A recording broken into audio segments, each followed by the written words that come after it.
In 2019, a 50-year-old man will finally say 4 words that undo 3 decades of magazine headlines. Those words are, "It wasn't a choice." Look at this photo. A boy, 7 or 8 years old, frozen mid-throw in a backyard at dusk, his form already better than most college quarterbacks. At the edge of the frame, just out of focus, an adult's shadow is watching. Everyone who saw pictures like this one in the 1980s read it the same way. Here is a child living out his own dream. By the end of this story, that reading will be exactly backward. Because by the time this story ends, the father in that shadow will be gone, dead of a disease that erased his memory before his son ever got a clean chance to confront him. And the son will still be deciding, one day at a time, whether the lie he told as a teenager is finally, completely over. This is not a story about a football career that got wasted. It's a story about what happens when a child learns, before he can even remember learning it, that love only arrives when he performs. To understand how that lesson got taught, we have to go back decades, to a theory one father had, long before his son could even walk. Marv Marinovich played on USC's 1962 national championship team, then had a short and disappointing run as a professional football player, bouncing between a handful of teams without ever finding the stardom his own college career had seemed to promise. He came to believe, and would say so publicly for the rest of his life, that his own career had ended early because he'd trained his body all wrong, overworking it into breakdown instead of building it properly. It wasn't a small regret. It became, by his own account, the organizing obsession of the rest of his professional life. After football, he became one of the very first strength and conditioning coaches in the NFL, working under the legendary and famously unconventional Oakland Raiders owner Al Davis. And somewhere in that decade of studying human performance, Marv Marinovich arrived at a question that would define the rest of his life, and his son's. How good could a child actually become if you gave him a genuinely perfect environment, starting from birth? He didn't wait to find out theoretically. When his son Todd was born on the 4th of July, 1969, Marv began testing the theory immediately. According to the reporting at the time, he stretched the infant's hamstrings before Todd could crawl. He had him teethe on frozen kidney instead of a normal teething ring. He tried getting him to lift small medicine balls before he could walk, and had him working a balance beam around the same age. As Todd grew, Marv assembled what one national magazine would later describe as a team of as many as 13 specialists: a throwing coach, a motion coach, a psychologist, a vision expert brought in specifically to sharpen his peripheral awareness, and at one point, a professional baseball pitching coach who used early computer analysis to break down Todd's mechanics, pitch by pitch. There were flexibility specialists working his hips and shoulders long before most children his age had ever heard the word stretching, and biochemists consulted specifically on what a growing athlete's body actually needed to fuel that kind of training load. This wasn't a father tossing a ball around the yard on weekends. This was, by design, a systematic engineering project, and Marv had a name in mind for what he was building: the perfect quarterback. The press eventually got hold of the story, and in February of 1988, Sports Illustrated ran a cover feature on the Marinovich project that turned an 18-year-old high school senior into a national phenomenon almost overnight.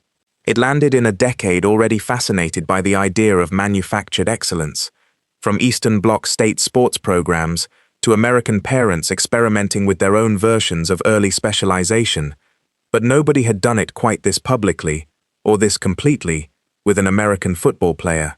The article included a detail that would follow Todd for the rest of his life, repeated in nearly every retrospective written about him since, that he had never once eaten a Big Mac, an Oreo, or a ding-dong, that he brought his own sugar-free cake to other kids' birthday parties to avoid refined flour and white sugar. It was an almost unbelievable image of discipline, a childhood engineered down to the last calorie. The article also included a response from Todd himself, aimed at anyone who thought the whole regimen sounded extreme. He insisted nobody could be forced to live that way, that the choice had always been entirely his own. "I choose to do it," he told the reporter. Hold on to that quote. We are going to come back to it, because decades later, Todd Marinovich would tell the world, in his own words, that it was a lie, and he would explain exactly why an 18-year-old boy felt he had no choice but to tell it. But first, understand what all that engineering actually produced on a football field, because the results, for a long stretch of Todd Marinovich's young life, made his father's theory look completely vindicated. He started his high school career at Mater Dei in Santa Ana, one of the legendary football factories of Southern California, and became the first freshman ever to start a varsity game in Orange County. Then his parents' marriage broke apart, and in the middle of that separation, Todd transferred to Capistrano Valley High School in Mission Viejo, reportedly living in in-law quarters at his new head coach's home, an arrangement close enough to a recruiting violation that it drew scrutiny from the state's High School Athletic Association. Whatever the politics behind that move, the football only got more absurd. By the time he graduated, Todd Marinovich held the national high school career passing record, 9,914 yards, breaking a mark that had stood for over a decade, with nearly a quarter of that total, 2,477 yards, coming in his senior season alone. The engineered quarterback wasn't just real. He was, on paper, the best the country had ever produced at that level. Every major program in America wanted him, and he chose to stay close to home, signing with USC, the same program his father had once captained to a national title.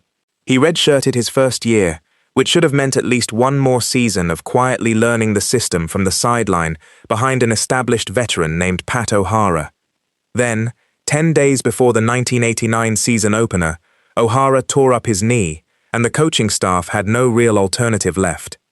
They handed the job to a redshirt freshman who had never taken a college snap in a real game. Todd Marinovich did not just survive that trial by fire. He thrived in it, well enough to earn first-team All-Pac-10 honors as a true first-year starter, a rare feat at any major program. The signature moment came at the end of that season, in the Rose Bowl, college football's oldest and most storied bowl game, against a Michigan team ranked third in the country. USC won 17-10, upending the Wolverines in what turned out to be legendary Michigan coach Bo Schembechler's final game on the sideline. For one golden afternoon in Pasadena, the boy who had been stretching hamstrings before he could crawl stood at the exact center of college football's biggest stage and beat one of the sport's most decorated programs to do it. Over his 2 seasons as USC's starter, Marinovich threw for 4,649 yards and 28 touchdowns, numbers that, on their own, would have made him a beloved figure in USC history, regardless of what came next. But underneath that success, a different story was already unraveling, one that had nothing to do with talent and everything to do with control. Marinovich's relationship with USC head coach Larry Smith deteriorated badly through his second season, a tension that finally became impossible to ignore in December of 1990 at the Sun Bowl against Michigan State. Cameras caught the two of them in a heated, visible exchange on the sideline during a game USC would lose 17-16, the kind of moment television crews aren't supposed to catch, and coaches never want broadcast. It wasn't hard to read what was happening. A young man who had spent his entire life being managed, coached, optimized and directed by the most demanding authority figure imaginable was now clashing with yet another man trying to tell him exactly how to play the game he'd been engineered from birth to master. Something in Todd Marinovich had reached a breaking point, and it wasn't going to stay contained to a sideline argument for very long. A month after that Sun Bowl sideline blow-up, in January of 1991, police arrested Todd Marinovich before dawn on suspicion of felony cocaine possession, a small amount, roughly a single gram, but more than enough to make national news given exactly whose son he was. Here is where the popular version of this story usually gets sloppy, collapsing everything that followed into one long uninterrupted downfall. The actual record is more specific and more interesting than that. Marinovich was never convicted of that particular charge. He entered a court-ordered drug counseling and diversion program, completed it, and the charge was formally dropped. No conviction, No guilty plea. If this story ended here, the honest headline would read, "Promising young quarterback gets arrested, does the required counseling, and the case goes away." Exactly the kind of second chance the legal system is designed to offer a young person in trouble for the first time. Remember this distinction, because it will not always apply to what comes later, and conflating this first arrest with what happens years down the road is exactly the kind of shortcut that turned Todd Marinovich's actual, complicated legal history into a single flattened cliché. Not long after that arrest, with his standing at USC already strained beyond repair, Marinovich made the decision to leave college early, declaring for the NFL draft after only his redshirt sophomore season. It was a startling move for a player many assumed would stay in school to build on his Rose Bowl legacy. But it turned out to be the right career bet, at least on paper. In April of 1991, the Los Angeles Raiders selected Todd Marinovich 24th overall in the first round, making him the second quarterback drafted that entire year, taken a full round ahead of a still unproven passer out of southern Mississippi who wouldn't hear his own name called until pick 33. That passer's name was Brett Favre, and he would go on to become one of the greatest quarterbacks in the history of the sport. In the spring of 1991, on draft boards across the league, Todd Marinovich still ranked ahead of him. There's a piece of dramatic irony here that's almost too clean to be true, but it's entirely real. The Raiders, the team that drafted Todd, were owned by Al Davis, the very same Al Davis who had employed his father as a young strength coach decades earlier.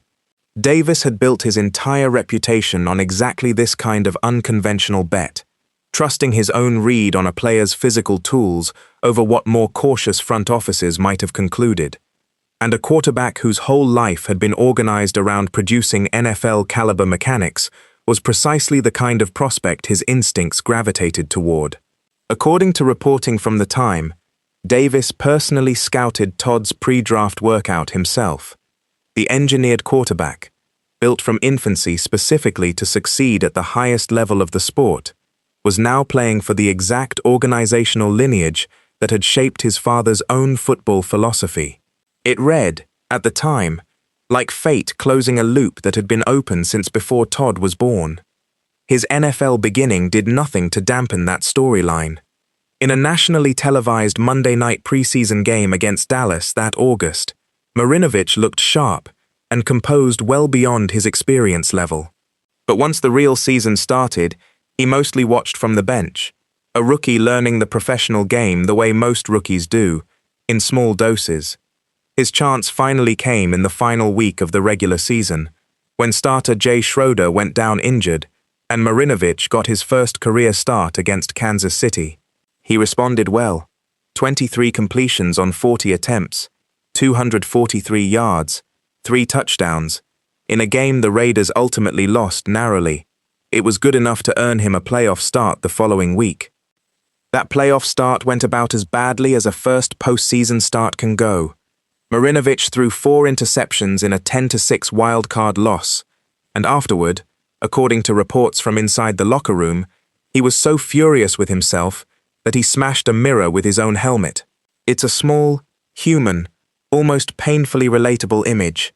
A 22-year-old who had been engineered his entire life never to fail, finally failing on the biggest stage he'd faced yet, and taking that failure out on his own reflection rather than anyone or anything else around him. Nobody in that locker room could have known it yet, but that broken mirror was about as close as Todd Marinovich's NFL career would ever get to real promise again.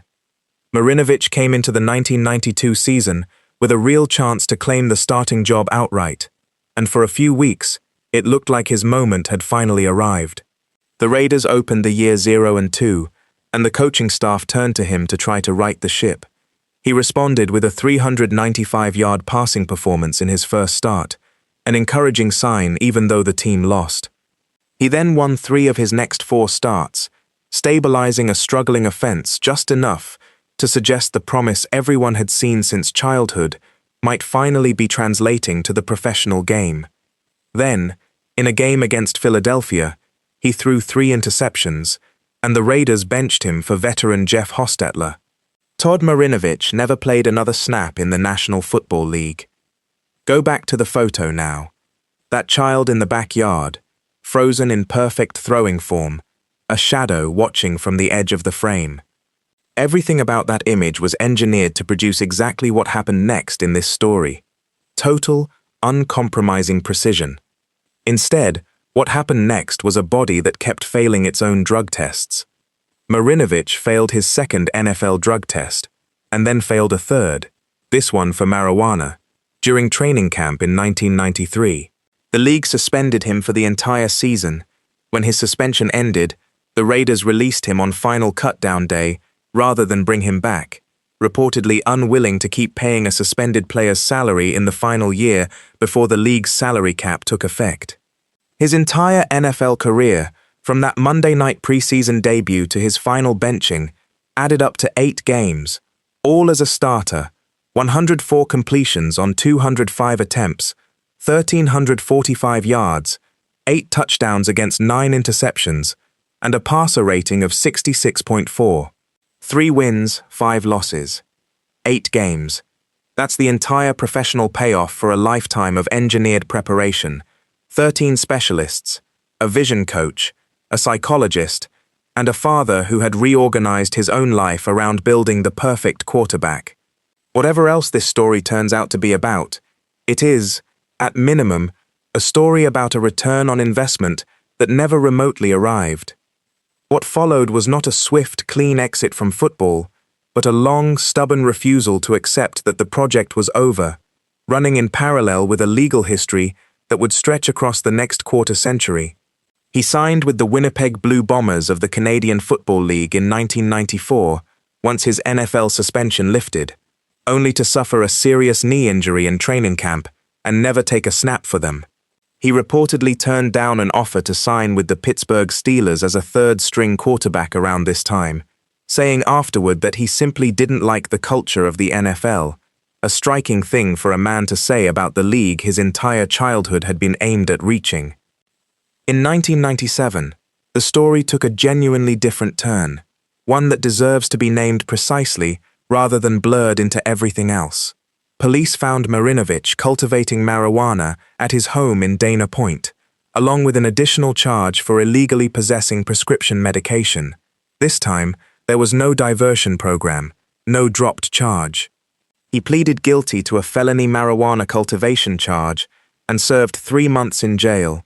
This is worth sitting with for a moment, because it is the detail that separates the popular legend from the actual record. The famous 1991 cocaine arrest, the one everyone remembers, produced no conviction at all.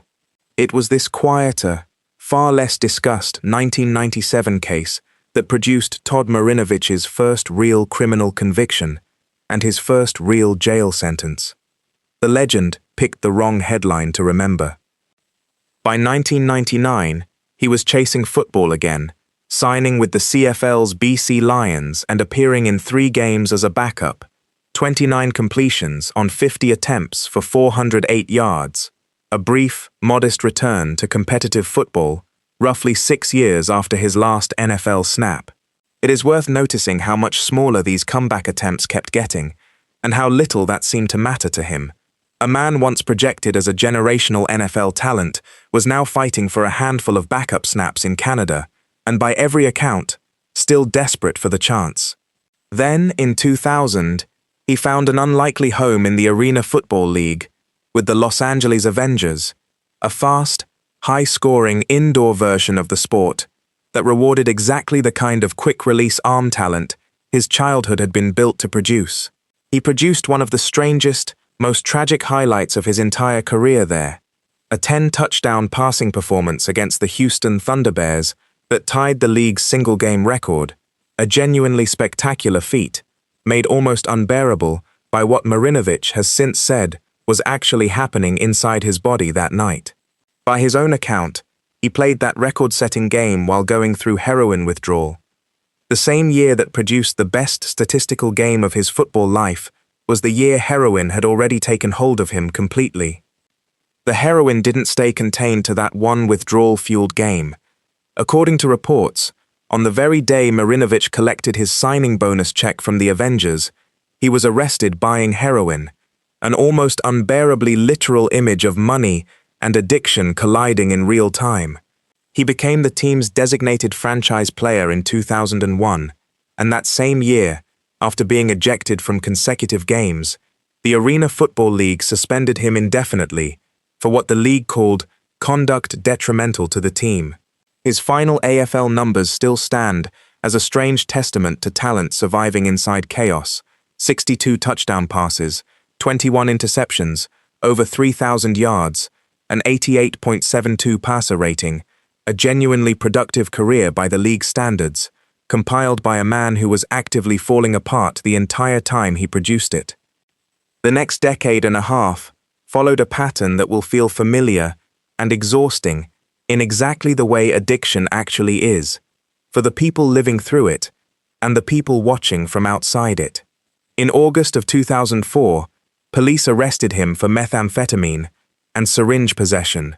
He pleaded guilty and was sentenced to 90 days in jail and 3 years of probation. When he later violated the terms of that probation, a judge ordered 6 months in a residential treatment program, followed by 6 months of outpatient care, a sentence that got a genuinely moving response from an unexpected source.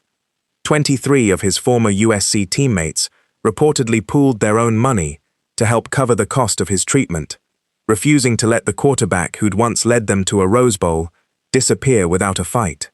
In September of 2005, Marinovich walked out of that residential program anyway, violating probation again, vanishing for 3 weeks before finally surrendering and returning to custody. 2 different years, 2 distinct legal events, both from the same underlying collapse, but worth naming separately, because most retellings of this story mash 2004 and 2005 into a single blurry incident. In August of 2007, police arrested him again in Newport Beach, this time on felony methamphetamine possession, misdemeanor syringe possession, and resisting arrest, after officers stopped him for skateboarding in a restricted area.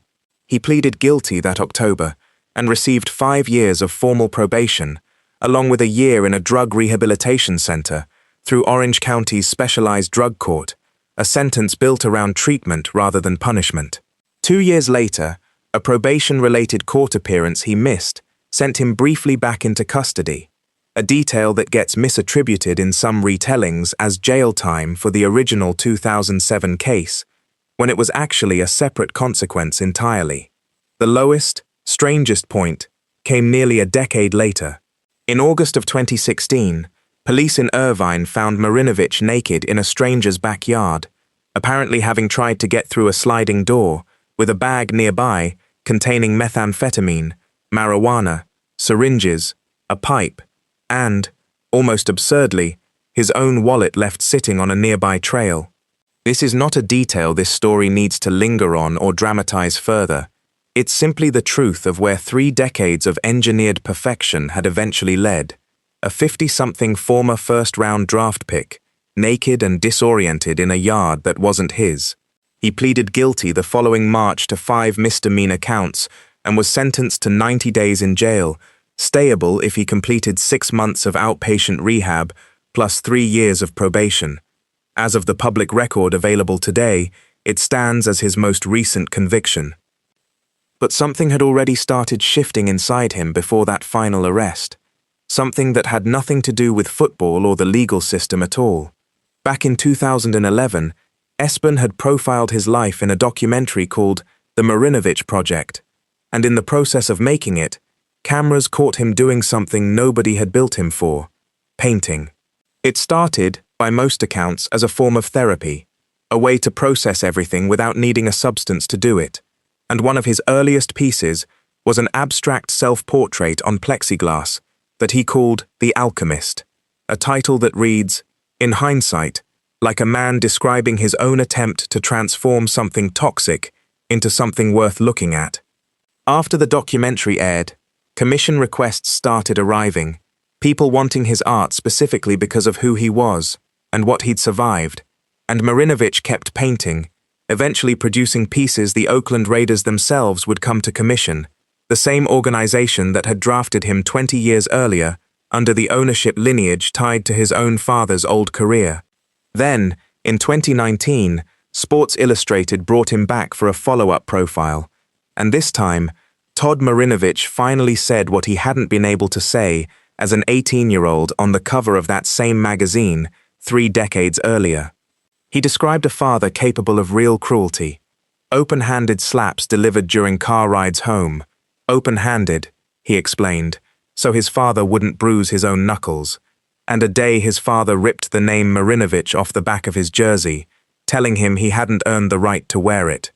He also finally addressed that famous 1988 quote directly, the one where he'd insisted nobody could force a person to live that way, that the choice had always been entirely his.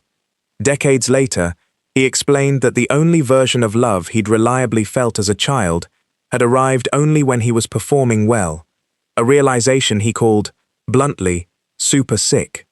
He described spending years numbing himself, rather than confront that fact, never fully learning what he framed as the most basic lessons of simply being a person. The engineered quarterback, 30 years after the magazine cover that made him famous, was finally telling the world that the choice had never really been his to make. Todd Marinovich's father, Marv, died in 2020 after a long battle with Alzheimer's disease that had already begun erasing his memory before Todd's public reckoning ever fully reached him. Todd's own sister has since described the family's dynamic in blunt terms of her own, calling it, simply, very sick, a small but telling sign that Todd's 2019 account was never just one son's isolated grievance. Whatever conversation might have happened between Todd and his father, whatever apology or explanation either man might have offered the other, disappeared along with Marv's mind before it could take place. The loop that had opened the day Marv Marinovich decided to engineer the perfect quarterback closed without either of them ever getting to say everything they might have needed to say. Today, Todd Marinovich lives in Hawaii, a considerable distance, geographically and otherwise, from the Orange County courtrooms and Newport Beach sidewalks, where so much of his adult life once played out in public. He paints. He coaches youth football, handing down whatever he's learned to kids who have no memory of him as anything but a cautionary tale their parents might vaguely recall. In August of 2025, he published a memoir written with Lizzie Wright, laying out his entire story in his own words, at his own pace, for the first time, entirely on his own terms.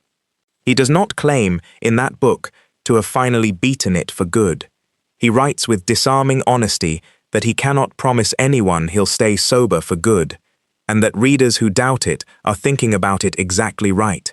What he offers instead is smaller and more honest than a redemption arc.